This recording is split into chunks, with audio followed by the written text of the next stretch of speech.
I had a scary encounter with a stranger a few years ago, and that's what the story is all about. I live in a different city than my parents, and I would often make an 8-hour drive at least once or twice a year to visit them. I would do the trip in a single day, starting in the morning or early afternoon.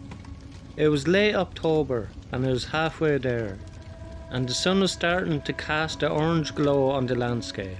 As I drove the quiet road, I saw a transport truck pulled over to the side. Its hazards were flashing.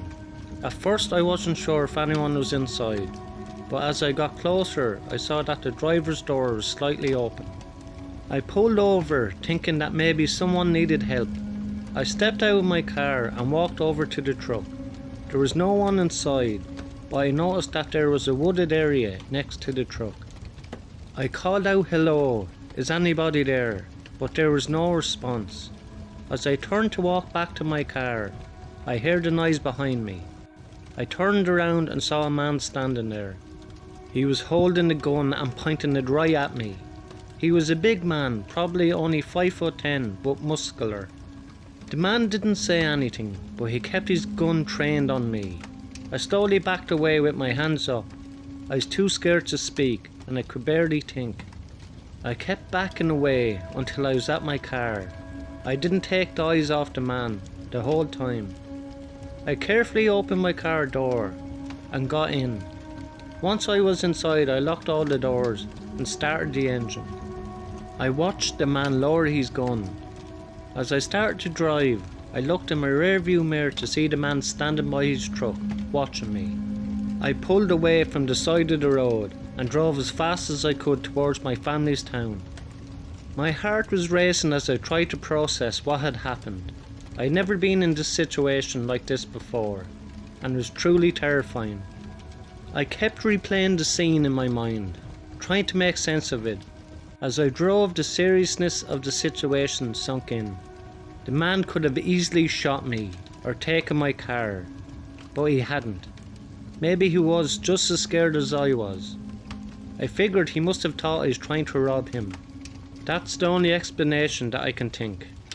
I thought of it more, and now I wonder if that truck driver had something to hide.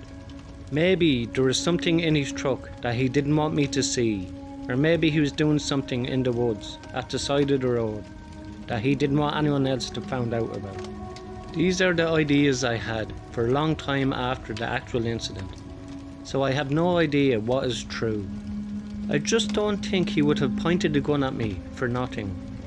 It's hard to understand. When I finally arrived at my family's town, I felt relieved. I told them what had happened and they were shocked and scared for me. But they were grateful that I was okay. We spent the rest of the evening talking and catching up. Needless to say, I didn't sleep that night.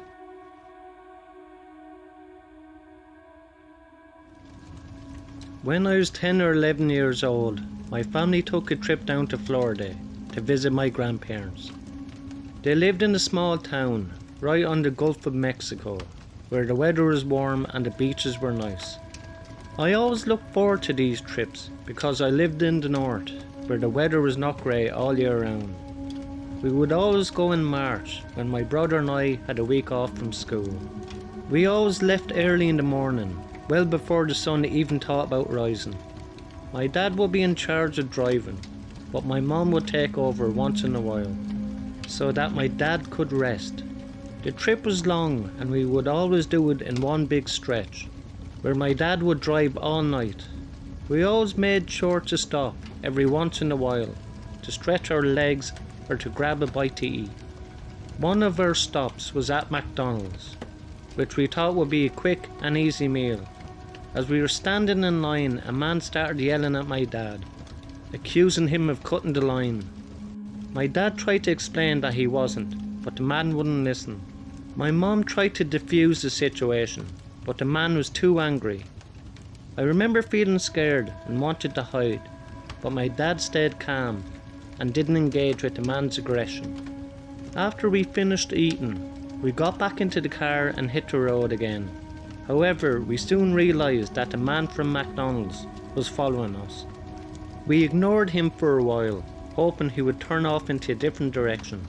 but he continued to follow us. I watched him from the back window, and it made me feel really scared. My mom asked my dad what we should do, but he told her to ignore him, and that he would get bored eventually. All of a sudden he rammed our car from behind. The impact caused our car to swerve. My brother then started to cry. My parents quickly realised that we needed to call the police. My mom dialed 911 and calmly told the operator what was happening. Her voice was calming, even though I knew she was forcing it, for mine and my brother's sake. After no more than a few minutes, we started to hear sirens and noticed the police car approaching from behind. We pulled over to the side of the road and the other car kept driving. The police car pursued the other car while we sat in and waited. Another police car came up behind us and the officer approached our car. He told us that the man was arrested. We were told that he had been drinking and that he was already on probation for previous violent behaviour. After checking the damage to our car, my dad decided that he would simply continue with the trip. There was a large dent in the bumper after he rammed us. We eventually made it to our grandparents, and we had a great trip after that.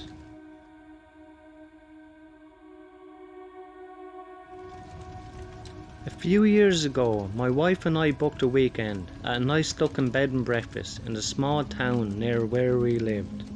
It was about a 4-hour drive from our house, through some pretty remote stretches of highway. We had taken Friday off work in order to make the drive. We left at noon and planned to arrive at around 4 PM. Then we would have plenty of time to check in and maybe go for a walk around the town.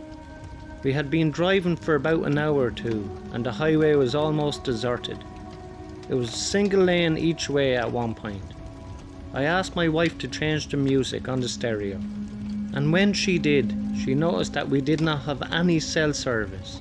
Not a big deal or anything. We didn't have access to every song in the world, but it is actually important to the story. After another hour or so, we noticed the car pulled up on the shoulder, about 300 or 400 foot ahead. We figured it must have been someone having car trouble. I work as a mechanic, so I figured we would stop and see if I could help. Help if it was a flat tire or something simple like that. Then it would be really easy for me to get this guy going again. As we got closer, I could see that there was a man standing next to the car, waving at us. He was about average height with a beard and a dirty baseball hat. He looked like the kind of guy who would know how to change a tire, but you never know. I stopped my car behind his and got out while my wife stayed in the car. He walked towards me and we met halfway up between the two cars. I could see now that there was no flat tires and the hood was propped. He said his name was James and he was very polite and friendly at first. I'm sure he was relieved that someone stopped to help, since there was no cell phone service on this stretch of road. We talked for about 30 seconds or so. He must have thanked me 4 or 5 times for stopping. Then he simply asked me for a ride to the nearest town so he could call for help. I told him that I was a mechanic and that I would be happy to take a look. I added that oftentimes it's something simple that can be easily fixed and we could save a lot of hassle. At this moment, his friendly smile changed to an annoyed frown. He looked at me stone-faced, then with a flash he forced a smile back onto his face and said something like, "I wouldn't want to put you through that. A ride to town is really all I need." I was just spooked by this. It seemed like he just wanted an excuse to get into my car. If my car was broken down, then I would be thrilled to have a mechanic stop at the side of the road, willing to help. We stood there looking at each other for a few seconds. His forced smile was wearing thin, and I said, "I'm happy to look at the car, and that's all I can do for you." When I said that, what was left of the smile disappeared. The guy was angry now. I don't remember exactly what he said, but it was some kind of guilt-tripping rant about how people never help each other anymore. I was impervious to his words though. I calmly walked back to my car where my wife was waiting. When I got into my car, my wife asked me what happened. I told her and we took off. I was a little shaken by this incident, but I didn't let it ruin the trip. However, it doesn't end there. About a half hour later, we were stopped at a gas station filling up the car. When I looked over at the road, there was a car driving by on the highway.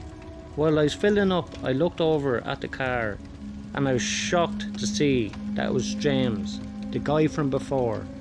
We locked eyes for a split second until he disappeared around the corner. It was then I realised that I made the right decision by not giving him a ride. The only reason he stopped us, I think, was to rob our car. Thanks a million to everyone who liked, subscribed and commented on my videos. Really appreciate it. Helps out the channel a lot. If you enjoy these 3 stories, you will enjoy the next 3 stories in the box above. Thank you.